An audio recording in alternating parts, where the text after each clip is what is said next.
자, 오늘 아주 뜨거운 주제죠. 세입자가 한 집에서 무려 9년을 살 수 있게 한다는 정말 파격적인 주택 법안이 나와서 시장에 들썩이고 있습니다. 이게 대체 무슨 내용인지 한번 제대로 파헤쳐 보겠습니다. 와, 9년이라니 겉으로만 보면 정말 좋아 보이죠? 거의 10년 동안 이사 걱정 없이 안정적으로 살 수 있다는 거니까요.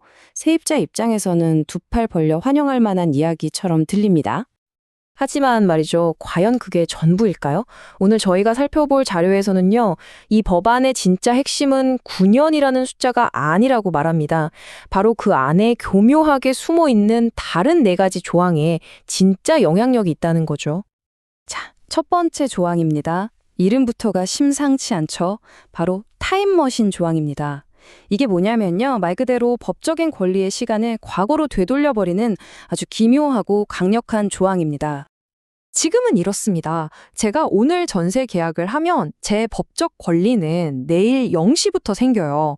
그런데 이 법안이 통과되면 계약한 바로 그날, 그것도 0시로 시간을 거슬러 올라가서 효력이 발생한다는 겁니다. 바로 당일에요. 자, 그럼 이 타임머신 조항이 현실에서 어떤 일을 벌일 수 있는지 한번 볼까요? 정말 영화 같은 시나리오가 펼쳐집니다. 예를 들어 집주인이 오전에 은행 가서 집담보로 대출을 쫙 받아요. 그리고 오후에 세입자랑 전세 계약을 딱 합니다.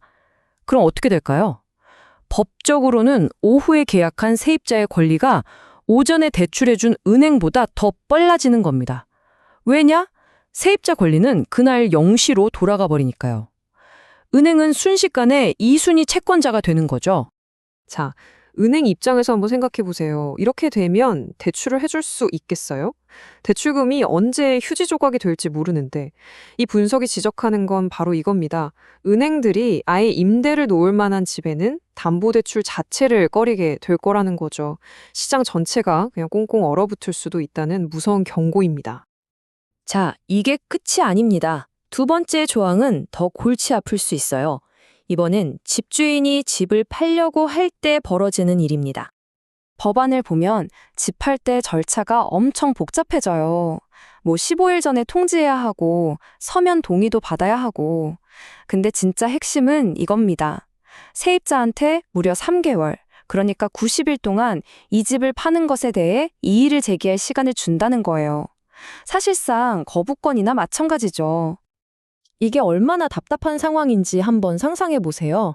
집을 사겠다는 사람이 나타나서 계약서에 도장을 찍었어요. 그런데 잔금을 못 치러요. 왜? 세입자가 생각 좀 해볼게요 하면서 90일 동안 결정을 안 해주는 겁니다. 석 달 동안 모든 게 올스톱되는 거죠. 오로지 세입자 한 사람의 결정만 기다리면서요. 그러니까 이 자료의 표현을 빌리자면 이건 그냥 임차인 허가제나 다름없다는 겁니다. 내 집을 내가 파는데 세입자한테 허락을 받아야 하는 그런 기막힌 상황이 벌어질 수 있다는 거죠. 자, 세 번째는 돈 문제, 바로 전세금에 대한 이야기입니다. 이건 언뜻 보면 세입자를 위한 좋은 제도처럼 보일 수 있어요. 그런데 속을 들여다보면 좀 다릅니다. 내용은 간단합니다. 전세 보증금이 집값의 70%를 넘지 못하도록 아예 법으로 막아버리자는 거예요. 이른바 깡통 전세를 막겠다는 취지겠죠. 근데 이게 왜 문제가 될까요? 여기 그래프를 보시면 서울 아파트는 보통 전세가율이 55% 정도라 70% 규제에 해당이 안 돼요. 괜찮죠? 하지만 문제는 빌라나 지방에 있는 주택들입니다. 이런 곳들은 전세가율이 80%를 넘는 경우가 허다하거든요. 자, 그럼 이 80%짜리 빌라들은 어떻게 될까요? 70% 상한선에 걸려서 아예 전세 계약 자체가 불법이 되어버리는 겁니다. 이 분석은 이 조항이 단순히 전세금을 낮추는 게 아니라 아파트가 아닌 곳에 사는 수많은 서민들의 전세 시장 자체를 아예 없애버릴 수 있다고 경고하고 있습니다. 자, 지금까지 말씀드린 조항들이 각각 따로 노는 게 아닙니다. 이 조각들이 하나로 합쳐지면 그야말로 퍼펙트 스톰이 몰아칠 수 있다는 게 이 자료의 분석입니다. 한번 조합해 볼까요? 세입자는 9년 동안 나가지 않을 권리를 생기죠. 집을 팔려고 해도 세입자가 90일 동안 거부권을 행사할 수 있죠. 설상가상으로 보증금 내주려고 대출 받는 것도 꽉 막혀 있죠. 게다가 이미 많은 지역이 토지거래 허가구역으로 묶여있기까지 합니다. 결국 집주인은 어떻게 될까요? 집을 팔 수도 없어요. 내가 들어가 살려고 해도 대출이 막혀서 못 들어가요. 그렇다고 세입자를 내보낼 수도 없어요. 거의 10년 동안요. 말 그대로 내 재산인데 내 마음대로 할 수 있는 게 아무것도 없는 그냥 꽁꽁 묶여버리는 상황이 되는 겁니다. 이 상황을 이 분석 자료에서는 정말 기가 막힌 비유로 설명합니다. 마치 타노스가 핑거스냅으로 전세 시장의 절반을 날려버렸는데 갑자기 어벤져스가 나타나서 나머지 절반마저 없애버리는 꼴이라는 거죠. 기존 규제도 힘든데 이 법안이 결정타를 날릴 수 있다는 겁니다. 사실 이런 법안이 하늘에서 뚝 떨어진 건 아닙니다. 자료를 보면 지난 몇 년간 비슷한 시도들이 계속 있었어요. 처음엔 3+3으로 시작했다가 무한갱신 같은 더 강력한 안도 나왔었죠. 그리고 2020년에 시장에 큰 충격을 줬던 임대차 3법이 있었고요. 이번 3+3+3, 즉 9년짜리 법안은 그 연장선상에 있는 셈입니다.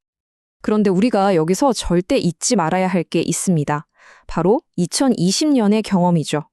이 분석 자료가 상기시키듯이 그때 지금보다 덜 강력한 법이 통과됐을 때 전셋값이 안정되기는커녕 오히려 하늘 높은 줄 모르고 치솟았다는 사실입니다. 우리에겐 이미 역사적인 데이터가 있는 셈이죠. 그래서 마지막으로 이런 질문을 던지게 됩니다. 과거의 경험이 비슷한 정책이 오히려 부작용을 낳을 수 있다고 경고하고 있는데 만약 또다시 시도했을 때 그 위험 부담은 과연 누가 져야 하는 걸까요?